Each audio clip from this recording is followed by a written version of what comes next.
Mwiriwe neza bene data, nishimiye kongera kugira umwanya wo gusangira namwe ijambo ry'Imana muri iki cyigisho turimo kugira mu gihe cy'igiterane cy'umwiherero, by'umwihariko kivuga ku buryo dushobora kubwiriza ubutumwa bwiza, aribyo twavuga byitwa evangelisation. Mu minsi ibiri yatambutse twagiye ubuntu bw'Imana bwo kwiga ingingo zitandukanye, twarebeye hamwe tuvuga yuko kubwiriza ubutumwa bwiza ari nko kubiba imbuto mu murima. Ku munsi wa kabiri tuganira tuvuga yuko mu gihe tubwiriza ubutumwa bwiza dukwiye kumenya cyangwa se gutahura yuko umuntu utamenye ko ari umunyacyaha, umuntu urubanza rutarinjira mu mutima we, umuntu akirensa ubutumwa bwiza cyangwa se ubutumwa bwiza arabusuzugura, abufata nk'ikintu cyoroshye. Bityo rero indi ntambwe yo kubwiriza ubutumwa bwiza ni ukubasha kubiba urubanza mu mutima w'umuntu, ni ukubasha kubiba umuriro utazima cyangwa se igihano cy'iteka cy'igihinomu mu mutima w'umuntu. Abo ngabo nibo bonyine gusa bashobora kwakira ubutumwa bwiza kandi bakabasha kuba bakizwa, imbaraga z'Imana zigakorera muri bo. Rero reka dusenge kugira ngo utangire icyigisho cy'uyu munsi. Uwiteka Mana yacu, turagushimiye, turaguhimbaje cyane kubw'ubuntu bwawe, tugushimiye imbabazi zawe zitagira akagero watugiriye, kuba waratubashishije kugira umwanya nk'uyu nguyu wo kwiga ibi byigisho by'ubutumwa bwiza, uko dushobora kubwiriza bagenzi bacu. Twiriye neza tudashidikanya ko uyu ari umurimo waduhamagariye, bityo rero ushaka yuko uyu murimo tuwukora kandi ubutumwa bwiza tukabusakaza hirya no hino. Komeza ubane natwe rero, udufashe muri byose, kandi twiriye neza ko imbaraga zawe zizakomeza kutuyobora mu gihe tubaho tubwiriza ubutumwa bwiza. Tuzishima, tuzanezerwa ubwo tuzabona abantu bakira agakiza binyuze muri twe, binyuze mu butumwa bwiza twababwirije. Komeza rero udufashe, mu izina rya Yesu Kristo dusenze twizeye, amen. Nshuti bavandimwe rero, tugeze ku musozo, uyu ni umunsi wa nyuma w'aya masomo yacu. Niringiye neza ko Imana yabafashije kumva ndetse no gusobanukirwa neza ibijyanye n'umugambi wayo mu kubwiriza ubutumwa bwiza. Si n'ibyo gusa, ahubwo Mwuka Wera nawe ahora akora igihe cyose kugira ngo atwungure ubwenge, kugira ngo atumenyeshe neza uburyo dushobora kuyoborwa n'Imana mu gihe tubayeho kubw'ubutumwa bwiza. Niringiye rero ko aya masomo yose twiga atazaduhindukira ubumenyi gusa, ahubwo yaduhindukira n'imbaraga, yaduhindukira ububasha bwo kubaho mu buzima bwacu bwa Gikristo nk'abavuga ubutumwa. Ndagira ngo rero uyu munsi dukomeze n'irindi somo rindi rya nyuma rigaragaza uburyo umuntu ashobora kubaho ubwiriza ubutumwa bwiza. Reka dusome mu gitabo cy'Abaroma, igice cyaho cya mbere n'umurongo wa 16 kugeza ku murongo wa 20. Abaroma, urwandiko Pawulo yandikiye Abaroma, igice cyaho cya mbere. Ndagira ngo dusome duhereye ku murongo wa 16 hanyuma tugeze ku murongo wa 20. Niba muhageze reka dusome. Haranditswe ngo, erega ubutumwa bwiza ntibunkoza isoni, kuko ari imbaraga y'Imana ihesha uwizera wese gukizwa, uhereye ku Muyuda ukageza ku Mugiriki, kuko muri bwo ari namo gukiranuka kuva ku Mana guhishurirwa, guheshwa no kwizera kugakomezwa nako, kuko byanditswe ngo, ukiranuka azabeshwaho no kwizera. Umujinya w'Imana uhishurwa uva mu ijuru, ubyukirijwe ubugome no gukiranirwa by'abantu byose bashikamiza ukuri gukiranirwa kwabo, kuko bigaragara yuko bazi Imana, Imana ikaba ariyo ubwayo yabahishuriye ubwo bwenge. Kuko ibitaboneka byayo ari byo ububasha bwayo buhoraho n'ubumana bwayo, bigaragara neza uhereye ku kuremwa kw'isi, bigaragazwa n'ibyo yaremye kugira ngo batagira icyo kwireguza. Nshuti bavandimwe, uyu munsi ikintu nshaka gusorezaho ibyigisho byacu, ikintu nshaka kuvuga kuri uyu munsi wa nyuma ni ikijyanye n'imbaraga z'ubutumwa bwiza. Iyo tubwiriza ubutumwa bwiza, nubwo guhera ku munsi wa mbere, umunsi wa kabiri n'uyu munsi wa gatatu twaganiriye ku bijyanye n'intambwe ushobora guca mu kubwiriza ubutumwa bwiza, cyangwa se ibyo ushobora kugenderaho ubwiriza ubutumwa bwiza, ariko ibyo byose ntabwo ari ihame. Ntabwo bivuze ko buri gihe cyose ugomba guhora ubigenza utyo, nk'uko nabivuze ku munsi wa mbere. Ushobora kujya kubwiriza ubutumwa bwiza ugasanga ufite umwanya muto cyane, ntufite umwanya wo kujya kubanza gutegura umutima w'umuntu.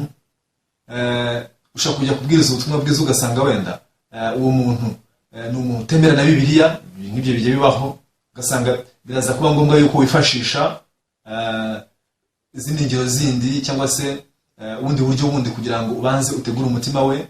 Ushobora guhura n'akanya nyinshi cyane zitandukanye. Niyo mpamvu ntabwo navuga yuko hariho uburyo bwiza bumwe bwonyine gusa umuntu yakoresha abwiriza ubutumwa bwiza, ariko icyo twibanzeho ni ibintu rusange. Muri rusange, ese ni uwuhe mutima umubwiriza akwiye kuba afite? Ese ni iki kintu yagenderaho cyangwa se yakwifashisha mu gihe abwiriza ubutumwa bwiza? Hanyuma rero ikintu gikomeye cyane kiruta ibyo byose ni uko tugomba kumenya ubutumwa bwiza tubwiriza ni iki. Ubutumwa bwiza tubwiriza biravuga ngo ni imbaraga y'Imana. Umurongo 16 mu Baroma igice cy'imbere aravuga ngo erega ubutumwa bwiza ntibunkoza isoni, kuko ari imbaraga y'Imana ihesha uwizera wese gukizwa, uhereye ku Muyuda ukageza ku Mugiriki. Ni ukuvuga ngo ubutumwa bwiza ntabwo ari amagambo.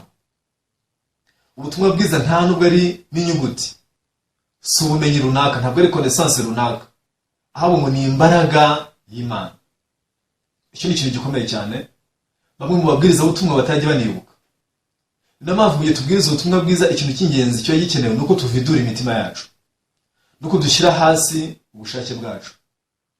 Mbere na mbere ntabwo ari njye ubwiriza ubutumwa bwiza, ahubwo ni Mwuka Wera ubwiriza ubutumwa bwiza. Ni ukuvuga ngo uyu ni umurimo w'Imana, uyu ntabwo ari umurimo w'umuntu. Igihe cyose rero ngerageje gushyiramo ubushake bwanjye, igihe ngerageje gukoresha umutima wanjye bwite, ngerageza gukoresha imbaraga zanjye, kagerageza kumvisha umuntu, igihe cyose ugerageje gushyiramo umurimo wawe cyangwa se ubushake bwawe, ubuvangiye umurimo w'Imana. Byumvikana rero ko kubwiriza ubutumwa bwiza mbere na mbere ni umurimo w'Imana.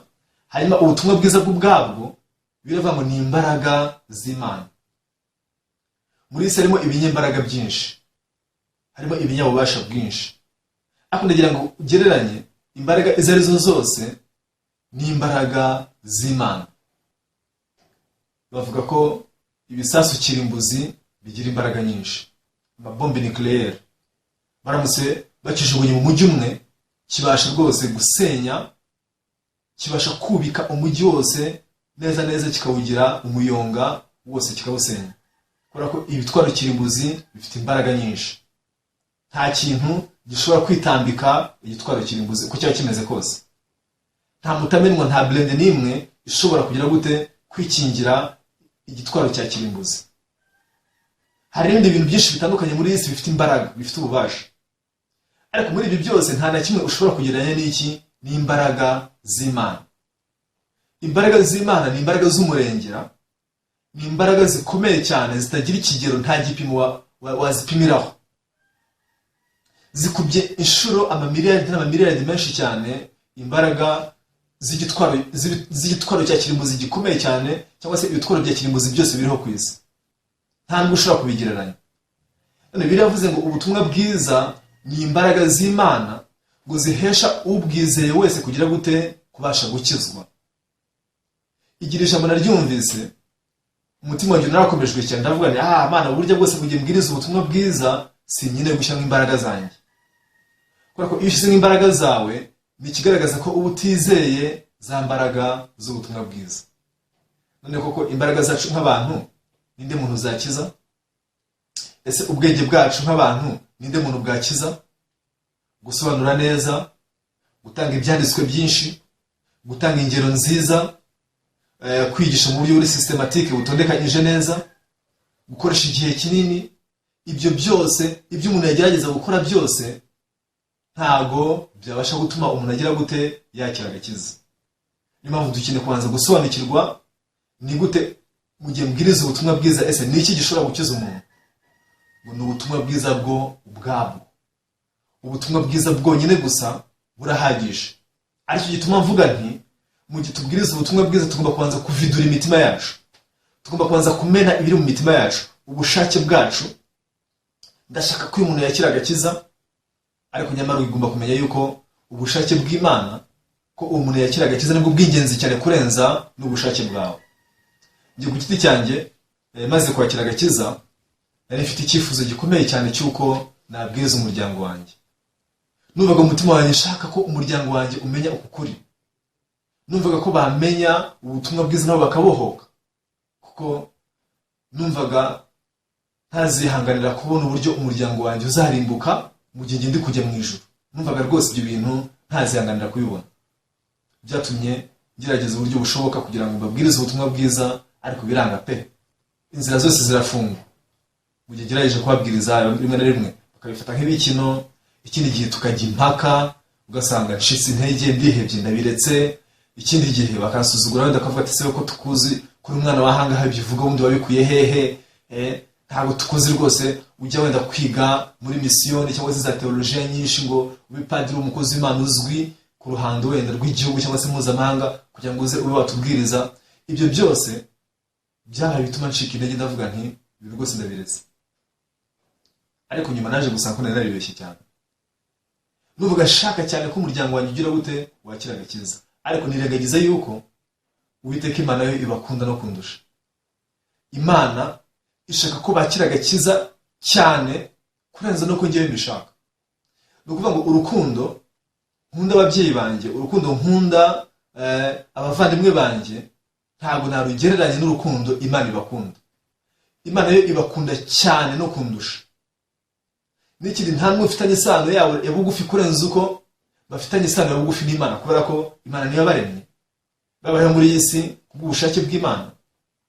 Mbere yuko mbaho nta nubwo nari mbazi, sinzi ko tuzahurira mu muryango umwe, ariko Imana yari ibazi. Na mbere yuko baza kuri iyi si Imana yari ibazi. Na mbere yuko njyewe numva nifuza ko bakizwa, Imana yari yabyifuje kera cyane. Muri Timoteyo wa mbere ibice byaho 2:3-4 haranditswe ngo ibi nibyo byiza byemerwa imbere y'Imana umukiza wacu, ishaka ko abantu bose bakizwa bakamenya ukuri. Iryo jambo ryanditswe ntaravuka. Bivuze ko Imana yashatse yagambiriye ko umuryango wanjye wakizwa, na mbere yuko njyewe ibyo gakiza mbimenya, na mbere yuko nkizwa, na mbere yuko njye nshaka ko bakizwa. Icyo gihe rero naje gusanga ko nari naribeshye cyane. Nagerageza gukoresha ubushake bwanjye bwite, nagerageza gukoresha imbaraga zanjye, ubwenge bwanjye, ibyo nize, ibyo nari naramenye, ngerageza kubibatsindagiramo. Ariko ubwo byaraniraga, ubwo namanikaga amaboko nkabiheba, nabonye uburyo butangaje cyane Imana yaciyemo inzira. Imana yo ubwayo irikorera mu nzira zayo, ibasha kubahuza n'ubutumwa bwiza, kandi babasha kwakira agakiza. Bavandimwe rero, mu gihe tubwiriza ubutumwa bwiza, aho gutanga ubumenyi gusa, kubera ko ubutumwa bwiza ntabwo ari information runaka ubutanga, ntabwo ari connaissance, ubumenyi runaka cyangwa se amakuru runaka ubutanga, si amagambo, ahubwo biravuga ngo ubutumwa bwiza ni imbaraga y'Imana ihesha uwizera wese gukizwa. Kandi kubwiriza ubutumwa bwiza ni ubushake bw'Imana, ko Imana ishaka ko abantu bose bakizwa. Niyo mpamvu rero umurimo ukomeye cyane umuvuga ubutumwa kwiye kubanza gukora ni ukuvidura iki umutima wawe. Ubushake bwawe bwose ukabushyira hasi, ubumenyi bwawe bwose ukabushyira hasi, amayeri yawe yose na za strategy wapanze gukoresha byose ukabishyira hasi, ugasenga Imana, ukiringira Imana yonyine gusa. Kubera iki? Kubera ko uyu ari umurimo w'Imana, uyu ntabwo ari umurimo w'umuntu. Hanyuma ukagira kwizera. Kubwiriza ubutumwa bwiza ni ikintu gikorwa kubwo kwizera. Udafite kwizera ntabwo bishoboka ko wabwiriza ubutumwa bwiza, nta n'umuntu wayobora ku gakiza. Ubundi bivugwa yuko kubwiriza ubutumwa bwiza ntabwo ubutanga ubumenyi, ahubwo ubutanga kwizera nawe usanzwe ufite mu mutima wawe. Kuko icyo udafite byumvikana ko utagitanga. Ntabwo ubumenyi bwo bukiza abantu, ahubwo kwizera niko gukiza abantu. Bivuze ngo kwizera dufite mu mitima yacu niko tugomba kugira gute guhaba. Binyuze mu ki? Birumvikana ko binyuze mu ijambo ry'Imana. Ijambo ry'Imana twakiriye, ijambo ry'Imana dufite muri Bibiliya, ngo niryo rihesha umuntu kugira gute kubasha kwizera. Abaroma igice cya 10:17 haravuga ngo dore kwizera guheshwa no kumva, no kumva kukava mu ijambo rya Kristo. Rero kwizera no kubwiriza ubutumwa no kugira gute ni ugutanga kwizera. Kwizera nyifite mu mutima wanjye, kwizera kuri mu ijambo ry'Imana, kubasha kuba waguha umuntu. Naho uramutse umubwiye amagambo gusa, ashobora kuyafata mu mutwe akabyumva pe, kuva ati oh Yesu yaramfiriye, Yesu yogeje ibyaha byanjye byose, rwose nta cyaha na kimwe yasigiye, ariko akabigumana hehe? Akabigumana mu mutwe. Ntabwo umutwe ari umuntu yizeza akabarwaho gukiranuka, ahubwo biravuga ngo umutima ni umuntu yizeza akabarwaho gukiranuka. Rero ubutumwa bwiza nubwo wabwumva mu mutwe wawe, nubwo wabwumva mu bumenyi, ibyo ntabwo bishobora gutuma umuntu agira gute? Yakira agakiza. Igitumye mvuga ibi ngibi nuko rimwe na rimwe iyo tubwiriza ubutumwa bwiza, hari ubwo tubwiriza ubutumwa bwiza mu buryo bwo gutanga ubumenyi gusa, nko gutanga information. Ngira ngo Kasuku murayizi. Kasuku ibyo yumvise byose bifata mu mutwe, ikaba yanabisubiramo. Hari abantu nabo bumva ubutumwa bwiza nka Kasuku, akabyumva mu mutwe, akabisobanukirwa, akanabifata mu mutwe, n'ibyo byanditswe byose bamubwiye akabifata mu mutwe, akaba yanabisubiramo, ariko akaba atabyizera hehe? Mu mutima we. Kugeza aho ngaho rero umuntu ntabwo aba yakiriye agakiza. Ko biravuga ngo umutima ni w'umuntu yizeza akabasha gukizwa, akanwa akaba ariko yatuza, bityo akabasha gukiranuka. Bivuze ngo rero ubutumwa bwiza ni ikintu cyagenewe kwinjira mu mitima yacu. Kuko kwizera ni ikintu kiremerwa mu mutima. Kwizera si ikintu kiremerwa hehe? Mu mutwe cyangwa se mu bwonko. Mu mutwe no mu bwonko hano hajyamo ubumenyi. Ushobora kumubwira pe akagira ubumenyi bwose ku butumwa bwiza nkuko nawe ubivuga, akaba yabisubiramo nkawe ku kigero cy'100%. Ariko mu gihe bwa bumenyi butari bwava mu mutwe ngo bumanuke bugere mu mutima we, abyizere ngo bibibye, umuntu ntabwo ashobora kuvuga ubwa kabiri. Rero niyo mpamvu nshuti bavandimwe, nkuko tubibonye uyu munsi wa none, tubonye yuko ubutumwa bwiza ngo ni imbaraga y'Imana ihesha uwizera wese gukizwa. Bivugwa yuko, murabizi yuko abasirikare iyo bari ku rugamba barwanisha intwaro zitandukanye, ariko by'umwihariko intwaro izwi iciriritse n'imbunda. Nubwo haba wenda ibifaru, akaboza indege z'intambara, amato y'intambara, ariko reka tuvuge wenda intwaro rusange umusirikare wese aba afite n'iki? N'imbunda. Burya umusirikare iyo arashishije imbunda yica umwanzi, ntabwo ari imbaraga z'umusirikare zigira gute? Zica umwanzi. Ikibasha kwica umwanzi ni imbaraga z'isasu riri muri ya mbunda. Nuko umusirikare wakoze ikosi, watojwe neza, mbese warwanye intambara nyinshi, ufite experience, akaba arazamuye mu ntera, afite amapeta kuko afite experience nyinshi z'intambara. Wa musirikare iyo arashishije imbunda, rya sasu niryo rigenda rikagira gute? Rikaba ryakwica umwanzi. Bivuze ko si imbaraga z'umusirikare, si ingufu ze zigira gute? Zifashe cyangwa se zunganira rya sasu kugira ngo ryice umuntu. Rege utekereze kuri iki ngiki. Uramutse ufashe umwana muto,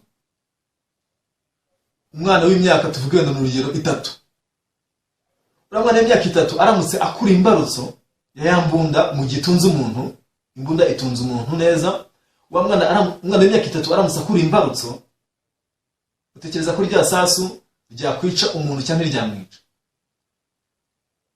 Kora umwana gusa mujya kuri imbarutso, imbunda ikarasa, byatuma isasu ritica umuntu? Siko bitekereza. Uwari we wese wakurura imbarutso y'imbunda, rya sasu ryabasha kwica umuntu. Yakururwa n'umukomando wakoze amakosi menshi, warwanye intambara nyinshi, aramutse akura imbarutso y'imbunda, isasu ryakwica umuntu. N'umwana w'imyaka 3 nawe utazi n'igisirikare cyari cyo, utazi n'imbunda cyari cyo, abashije gukurura imbarutso y'imbunda akayirashisha, rya sasu rizasohoka rigire gute? Ryica umuntu.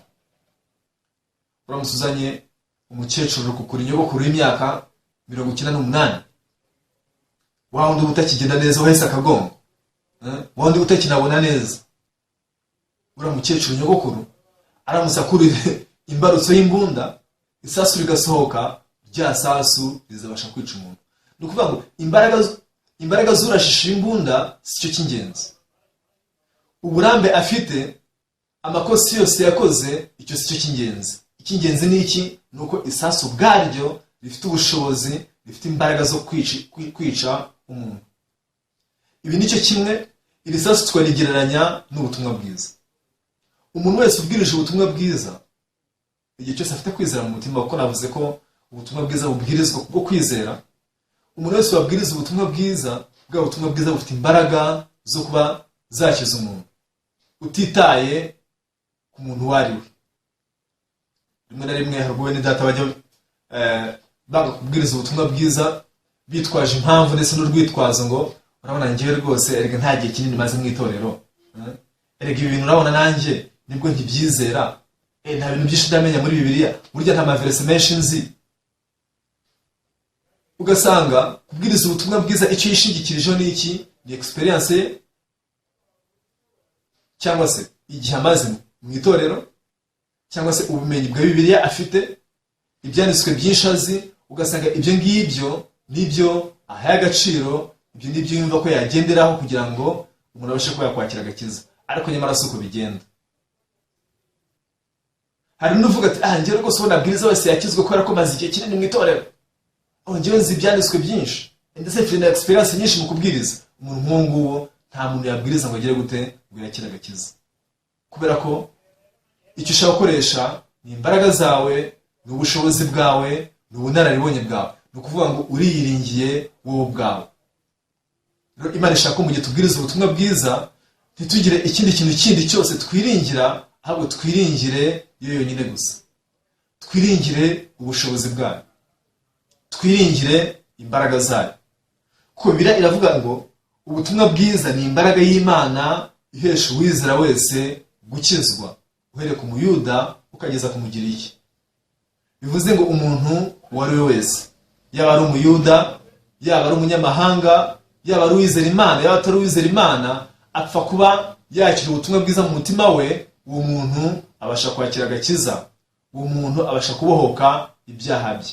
Kubera iki? Kubera ko ubutumwa bwiza ari imbaraga z'Imana. Utekereza ko hari umuntu wabasha guhangara imbaraga z'Imana? Utekereza ko hari umuntu wabasha kwirinda ko imbaraga z'Imana zitamugira uruhare?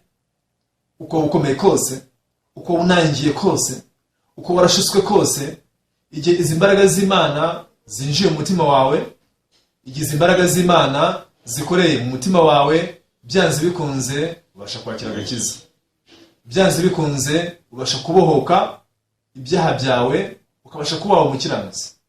Iki nicyo Imana ishaka kutubwira. Niyo mpamvu rero bene data, ikintu cy'ingenzi cyane gikomeye kurenza ibindi ni uko twizera. Ntabwo ushobora kubwiriza ubutumwa bwiza hatabayemo iki? Hatabayemo kwizera. Umurongo wa 17 aravuga ngo kuko muri bwo, turakiri mu Baroma igice cya 17, kuko muri bwo ari namo gukiranuka kuva ku Mana guhishurirwa, guheshwa no kwizera, kugakomezwa nako, nkuko byanditswe ngo ukiranuka azabeshwaho no kwizera. Haleluya. Biravuze ngo kuko muri bwo ari namo gukiranuka kuva ku Mana guhishurirwa. Muri bwo ni hehe?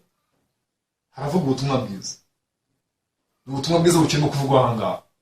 Ku murongo wa 16 bavuze ngo ubutumwa bwiza ntibumoza isoni, ko ari imbaraga y'Imana ihesha uwizera wese gukizwa. Umurongo wa 12 bavuga ngo kuko muri bwo ubutumwa bwiza ari namo gukiranuka kuva ku Mana guhishurirwa. Gukiranuka kuva ku Mana niko kudutsindishiriza.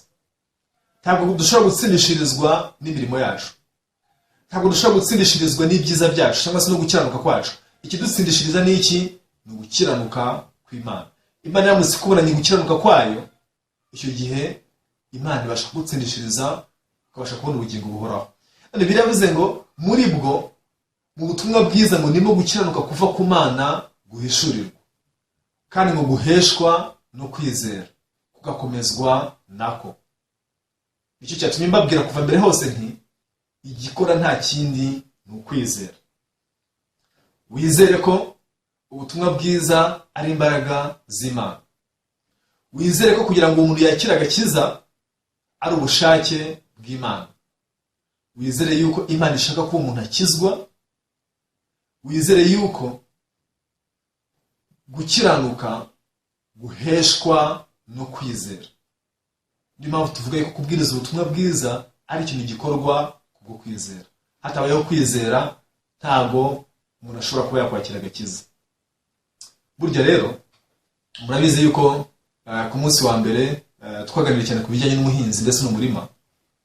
Iyo umuhinzi, igituma umuhinzi ajya kubiba imbuto mu murima, bandi magambo igituma umuntu ahitamo gukora umwuga w'ubuhinzi akaba ari icyo akora, akajya hanze rwose agafata igihe cye akari mu butaka, agakora byari byose twavuze akora kugeza ubwo ateye imbuto, nuko mu mutima w'umuhinzi haba harimo kwizera.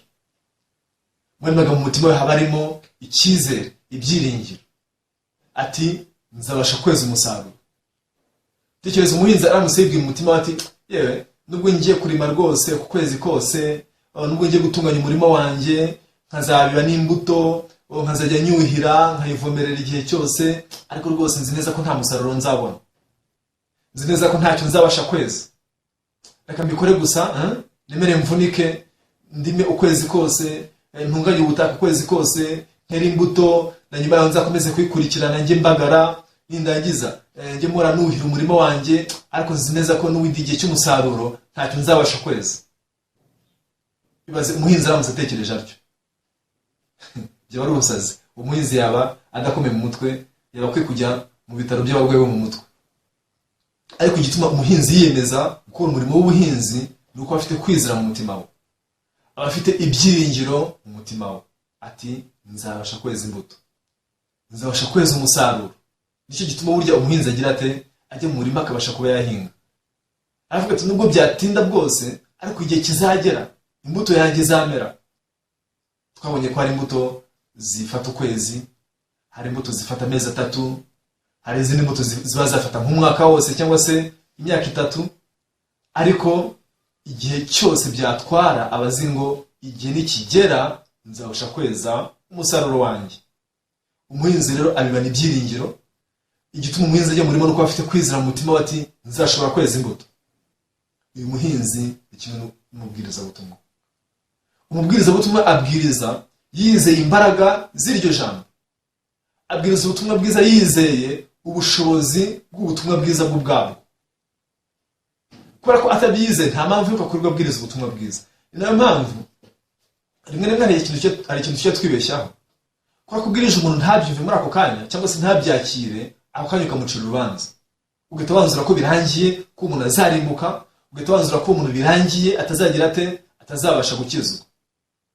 Ariko hari ikintu kimwe natangariye umugaragu w'Imana. Umugaragu w'Imana yabwiriza ubutumwa bwiza, ntigira atanga ubuhamya ati uyu muntu yanze ubutumwa bwiza, ahubwo aravuga ati uyu muntu yakiriye agakiza. Naho mu bigaragara byose nkaho ubutumwa bwiza atabwemeye cyangwa se atabyumvise neza, akiri mu rujijo, ariko umugaragu w'Imana aravuga ati nabwirije umuntu kandi uyu muntu yakiriye agakiza, mbere sinabyumvaga. Ati twabwirije ubutumwa bwiza, twakoze igiterane cy'abantu 500 kandi bakiriye agakiza bose. Ese koko ibisugu kabye? Ese koko yabajije buri umwe wese asanga yakiriye agakiza? Ntabwo nashoboraga kubyumva, ariko naje kumenya yuko koko umugaragu w'Imana afite kwizera mu mutima we. Umugaragu w'Imana ni nk'umuhinzi, azi yuko uyu muntu nawe yatabisobanuye aka kanya, naho wenda aka kanya ataba yatanze ubuhamya ngo avuge ko ari umukiranutsi, ariko ubutumwa bwiza yamubwirije ni iki? Ngo ni imbaraga y'Imana. Ubwo ubutumwa bwiza yamubwirije ni iki? Ni imbuto itabora. Igihe cyane nikigera izashobora kugira gute? Izashobora kwera imbuto. Nibyo aka kanya ashobora kuba koko bisa nkaho yacananyikiwe, akanya bishobora kugaragara nkaho byo biratabyumvise, bishobora gusa nkaho yabipinze, yabisuzuguye, ariko ryaje mu kuri ryinjiye mu mutima we, rikomeza kugira gute? Kwikorera. Ryo ubwaryo rikomeza gukora, agakomeza kuritekerezaho, akavuga ati ariko se bamugani ko ari byo, ariko se ko natashye mu rugo nabumbura Bibiliya ngasanga rya jambo yambwiye rimwe nahoze mpakana ko nasanze riri muri Bibiliya koko, none ko riri mu ijambo ry'Imana koko. Hari ibintu bishobora kuba ari ukuri. Mujya komeza kurigiranya n'ibitekerezo bye, ijambo ry'Imana ubwaryo ririkorera rikamutsinda wa muntu mutakinari kumwe.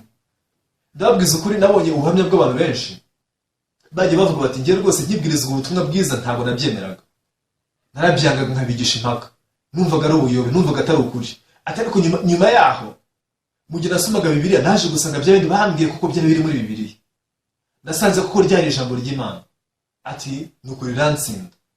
Wa muntu nyuma y'igihe kinini akazagaruka aguha ubuhamya bw'uko yemeye ubutumwa bwiza, ko yakira agakiza mutakinari kumwe, hashize n'igihe kinini wagize gute waramubwirije. Ibintu nk'ibyo ngibyo bigiye bibaho kenshi.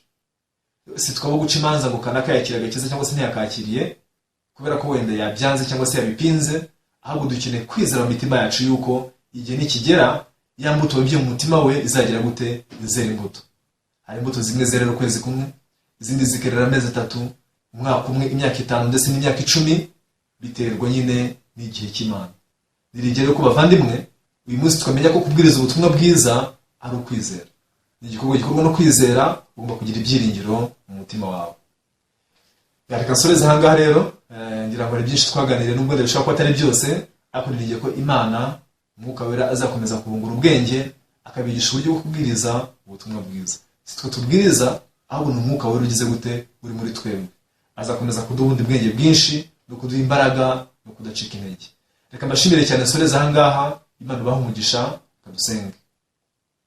Data twese uri mu ijuru turagushimiye, turaguhimbaje muri aka kanya, tugushimiye neza yawe n'urukundo udahwema kutugirira, waduhaye igiterane cy'umwiherero cyiza, utugirira umugisha wo kumva ijambo ry'Imana binyuze ku bagaragu bawe benshi batandukanye, kandi twirengeye ko iri jambo Mwami ryatwubatse, ryaduhaye kwizera mu mitima yacu yuko waduhamagariye kubaho kubw'ubutumwa bwiza. Uzatwemerera kurenga rero n'ibibazo byose n'impungenge kubw'ubutumwa bwiza, kubw'ineza yawe. Komeza udufashe rero, utwemerere guca bugufi no komeza kuyoborwa n'itorero, mu izina rya Yesu Kristo dusenze twizeye, amen. Murakoze cyane rero, Imana ibahe umugisha, nigiye ko tuzasubira n'ubutaha. Murakoze.